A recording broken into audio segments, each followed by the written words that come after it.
ইশরাত রহমান তানিশা আপনি লিখেছেন, আত্মীয়দের বাসায় নন মাহরাম থাকায় পর্দা করতে পারি না।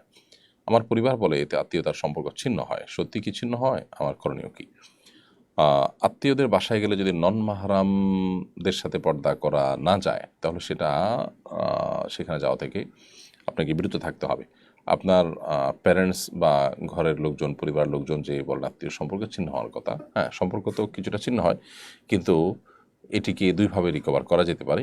একটা হলো যে ফোনে যোগাযোগ থাকবে, যখন পর্দার পরিবেশ থাকবে তখন তাদের সাথে সেখানে আপনি মিট করবেন।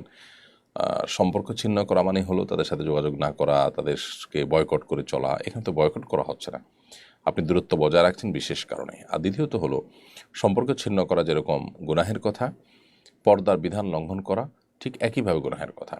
পর্দার বিধানকে লঙ্ঘন করে যদি আপনি সম্পর্ক রক্ষা করতে চান, তাহলে একটা হারাম থেকে বাঁচার জন্য আপনি হারামে লিপ্ত হচ্ছেন, তো সেটিতেও সমান হলো।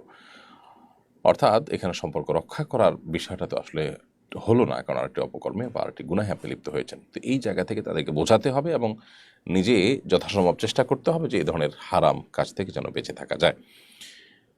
নিগার বিনতে